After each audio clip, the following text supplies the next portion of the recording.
Hola, ¿qué tal? Vamos a aprovechar el hecho que ya encontramos los estados propios del hamiltoniano del oscilador armónico para estudiar un tipo de estados nuevos que en ciertos contextos van a ser muy útiles, en particular en óptica cuántica. Sucede que los autoestados del oscilador armónico veíamos que estaban caracterizados o etiquetados por un número cuántico entero, el n, y eran autoestados del operador número. Este n precisamente me puede, por ejemplo, contar el número de estados, el número de fotones en un estado. Entonces hay situaciones donde yo no tengo control sobre el número de fotones, pero tengo control sobre las frecuencias como tal de ellos. Así que la superposición lineal de estos estados pues va a ser lo genérico. Ahora quisiéramos tener una superposición particular. Y estos van a ser los estados coherentes. Los estados coherentes simplemente están definidos como los autoestados del operador destrucción. Ahora, como el operador destrucción no es hermítico, entonces tengo que sus autovalores no van a ser reales. Para describirlo, vamos a utilizar el hecho que los autoestados del oscilador armónico, los que describimos la vez pasada, forman una base, o sea, yo puedo describir estos estados coherentes como una superposición de ellos. Y aquí es donde viene la introducción que acabé de hacer. Vemos que tengo una superposición de estados con distintos números de fotones, supongamos. Ahora, si yo aplico el operador destrucción, yo ya sé cómo actúa sobre los n. Recordemos que me bajaba un escalón y me aparecía aquí una raíz de n. El término n igual a 0 no va a contribuir, simplemente me va a dar 0. Así que yo puedo arrancar desde 1, ¿ok? Y puedo renombrar ese sumando, ese índice de suma, de tal manera que pueda volver a arrancar desde 0, ¿ok? Pero entonces, si se dan cuenta, he corrido todo, para que efectivamente dé como yo deseo. Aquí...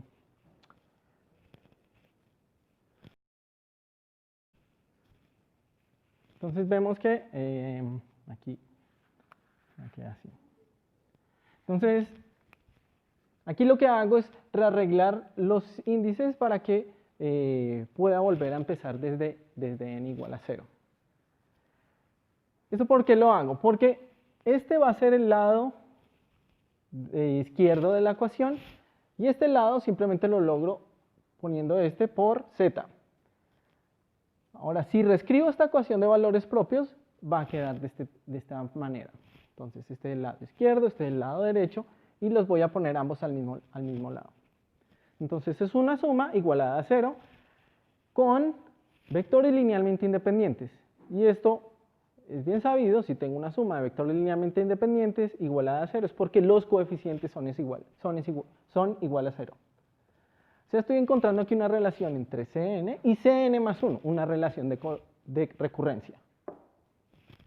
Así que entonces yo puedo describir todos los coeficientes de esa superposición sabiendo el primero. Entonces, si utilizo esa relación de recurrencia acá, voy a poder escribir todos los coeficientes en términos del primero. Y me queda uno por determinar. Ese señor que queda por determinar, entonces lo puedo fijar pidiendo que estos autoestados, estos estados coherentes, sean de norma 1. Y eso es lo que hago acá. Entonces voy a pedir que esto dé 1, simplemente poniendo el bra de este, que va a aparecer con un z estrella porque es complejo, y el otro sí aparece normal. Aquí utilizo la relación de ortogonalidad de los autoestados del oscilador armónico. Recordemos que estamos hablando de espectro discreto, entonces esto me va a dar un delta nm, de tal manera que una de estas dos sumas va a sobrevivir. Yo escojo, digamos, n, aquí me va a quedar n factorial, y entonces este simplemente queda como el módulo al cuadrado a la 2n. Y identificamos entonces aquí la exponencial. Inmediatamente entonces ya tenemos el coeficiente C0, ¿cierto? Como siempre, entonces yo puedo escogerlo positivo ¿ok? Real, y eso es lo que voy a hacer. Entonces voy a coger ese coeficiente como real positivo y tengo mi resultado. Entonces estos son los que vamos a llamar estados coherentes, que vamos a empezar a estudiar mejor. Entonces los estados coherentes son una superposición lineal de los autoestados del oscilador armónico, los estados estacionarios del oscilador armónico, con una superposición particular. Ahora yo sé cómo escribir estos en términos del estado base. Si yo utilizo eso, recordemos que n lo escribía como aplicando n veces el operador creación, entonces puedo utilizar eso para escribir todo un factor aplicado sobre el estado base. Listo, entonces ya tenemos unos estados coherentes que quisiéramos empezar a estudiar. Ahora, un comentario. Ellos en sí, ya dije, no son autoestados de un operador hermítico. Aún así, ellos forman una base y tienen una relación de completez. Donde aquí tengo que recordar que estoy hablando de parte real y parte imaginaria porque es un complejo. Esto no lo voy a mostrar, es relativamente sencillo, simplemente poniendo esto en la relación de completez e integrando esta. Pero no lo que me interesa, forman una base, pero es una base que no es ortogonal, porque es fácil ver, aquí simplemente estoy haciendo el producto interior entre 2, es distinto de 0. Ahora, empecemos a ver un poquito mejor las propiedades de ellos, que es, digamos, lo interesante. ¿Qué pasa con este estado? Digamos que yo preparo mi sistema oscilador armónico en un estado coherente. ¿Cómo va a evolucionar? Es sencillo de verlo porque ya yo sé cómo está en términos de los estados propios de energía. Así que lo único que tengo que hacer es incluir esta fase. Fíjense que aquí tengo la energía, la he dividido por h barra, la energía del autoestado n. Y esto voy a factorizar esta primer parte que no depende de n, y aquí la que sí depende de n la voy a escribir aquí adentro. Si se dan cuenta, este z, cuando yo lo eleve encuentre su módulo al cuadrado, no se va a ver afectado, porque esto es simplemente una fase. ¿Cierto? Así que este módulo al cuadrado es el módulo al cuadrado de este que también está acá. O sea que si yo agrupo este pedazo con esta suma, estoy encontrando efectivamente el estado coherente, pero asociado a este z.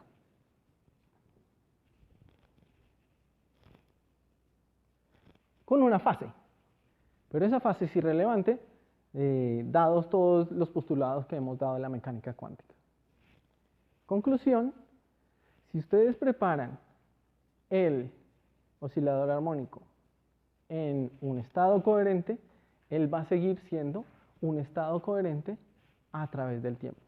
No va a cambiar esa propiedad. Y eso va a ser interesante cuando pensemos en la relación de incertidumbre de estos estados, que es algo que vamos a empezar a discutir ahora. Para ver esto, vamos a escribir los operadores posición y momentum en términos de los operadores creación y destrucción. Aquí lo único que estoy haciendo es revirtiendo la definición que teníamos antes, y con esto ya es fácil calcular, por ejemplo, el valor esperado de x en el estado coherente, que lo voy a llamar x barra. Va a ser conveniente darle un nombre. Entonces, ¿qué es lo que vemos? Cuando yo reemplace este señor aquí adentro, este A va a aplicarse sobre este, me va a sacar un Z, aquí incluso lo escribí al revés, entonces este viene de este A, y este señor viene en cambio a actuar sobre el BRA, que me va a dar un Z complejo conjugado. Y al final entonces tengo producto interior entre Z y Z, pero como lo normalizamos a 1, entonces me da simplemente a 1. Aquí lo que vemos es 2 veces la parte real de Z, Y entonces vemos que el valor esperado de x está relacionado con la parte real de z. De la misma manera puedo reemplazar a p, entonces viene a daga, actúa sobre este z, me saca un z complejo conjugado, y a actuando sobre este z me saca el otro z. Lo mismo, queda aquí un 1, pero entonces aquí como hay una diferencia, entonces me va a quedar menos i, la parte imaginaria de z, que con este i entonces me queda un positivo, la parte imaginaria de z. Entonces vemos algo bien interesante, que el valor propio, los valores propios de A, del operador aniquilación, sobre los estados coherentes, precisamente están relacionados con los valores esperados de x y p. De hecho, entonces podríamos escribir los zetas como la parte real, el valor esperado de x, y la parte imaginaria como el valor esperado de p, con unos factores que van a depender del lambda que ya hemos definido. Entonces, efectivamente, este tiene dimensiones de longitud y este de momento. Ya vamos a ahondar en esto, pero quisiera estresar nuevamente el hecho de la relación de incertidumbre. Para esto, entonces, tengo que calcular el módulo al cuadrado, el valor esperado de los cuadrados. Es un ejercicio que lo voy a dejar. De hecho, entre los ejercicios propuestos ya estuvo hecho cuando hablábamos de la relación de incertidumbre, si se darán cuenta. Uno puede mostrar que el valor esperado de x cuadrado nuevamente va a quedar como el valor esperado de x al cuadrado más un factor. Aquí tengo un error. Aquí queda el x0 que había definido. Y el valor esperado de p cuadrado va a quedar como el valor esperado de p al cuadrado más un factor que depende de este p0. ¿Cómo se hace? Nuevamente incluyendo estos señores y aprovechando las relaciones algebraicas que hay entre ellos. Y que los z son estados propios de él. Ahora, ¿cómo se calcula la incertidumbre? Recordemos que es la raíz de este más el cuadrado, menos el cuadrado de estos. De tal manera que entonces la incertidumbre en x va a quedar solamente dictada por esta parte y la incertidumbre en p va a quedar dictada solamente por esta parte, porque esta primera se va a cancelar con las que teníamos acá. Entonces tenemos algo bien interesante. Cuando multiplico ellos dos, tengo que me va a quedar el producto de estos dos constantes que no dependen de z. Y también interesante es el hecho que ese producto, cuando ustedes incluyen estos dos, me da precisamente h medios. Aquí incluso me queda otro error. Aquí tengo, entonces tengo un 2 y otro 2 de aquí, entonces tengo un 4. Entonces tengo el producto de ellos dos que me va a dar h medios. Conclusión: los estados coherentes son estados de incertidumbre mínima. Y además habíamos mostrado que un estado coherente evoluciona en estados coherentes. O sea, que un estado coherente en su evolución temporal va a mantener esta propiedad. Su incertidumbre en el tiempo no va a variar. Y eso los hace bastante atractivos. Estamos diciendo como si tuviera una cosa que no se está dispersando, ¿cierto? Pero recordemos que aquí estamos hablando del conjunto, P y X. Ahora, volvamos un poco al estado coherente como tal. Aquí es, digamos, voy a hacer un pequeño paréntesis para recalcar el hecho que estos estados coherentes vienen como superposiciones lineales de los autoestados de energía del oscilador armónico, con una función que ya definimos. Ahora, esa función también me va a decir como una densidad de probabilidad de encontrar alguno de esos estados, ¿cierto? La amplitud de probabilidad, que lo encuentro con el módulo al cuadrado. El módulo al cuadrado de esa función que habíamos definido queda de esta forma, ¿ok? Y entonces yo puedo definir un y barra, y aquí voy a escribirlo con negro, De tal manera que la función de distribución de los valores n va a quedar como una distribución de Poisson. ¿Sí? Me está diciendo la probabilidad de encontrar alguno de esos n va a quedar de esta manera, donde el centro de la distribución va a estar dado por este y que definí acá, que es el módulo al cuadrado de z. Y entonces empieza uno a pensar, aquí hay algo interesante porque vemos que es una distribución centrada precisamente en los valores propios de x y p. ¿Sí? Sin embargo, aquí estoy pensando, les recuerdo, aquí estoy cogiendo el módulo al cuadrado de esta amplitud, que lo que me está diciendo es la probabilidad de encontrar estos n's. ¿Sí? Sin embargo, yo puedo pensar ahora sí en algo un poco más tangible en el sentido de x y p. Fijémonos, acabamos de decir que z tiene como componente real el valor esperado de x y la componente imaginaria el valor esperado de p. Entonces estos estados los puedo denotar de esta manera. Una parte que contiene esta información de la parte real y otra donde está la información de la parte imaginaria. Entonces yo puedo definir los estados, entonces a un estado arbitrario, lo voy a definir como si estuviera con un dominio en... Déjenme que también me falta aquí una cosa.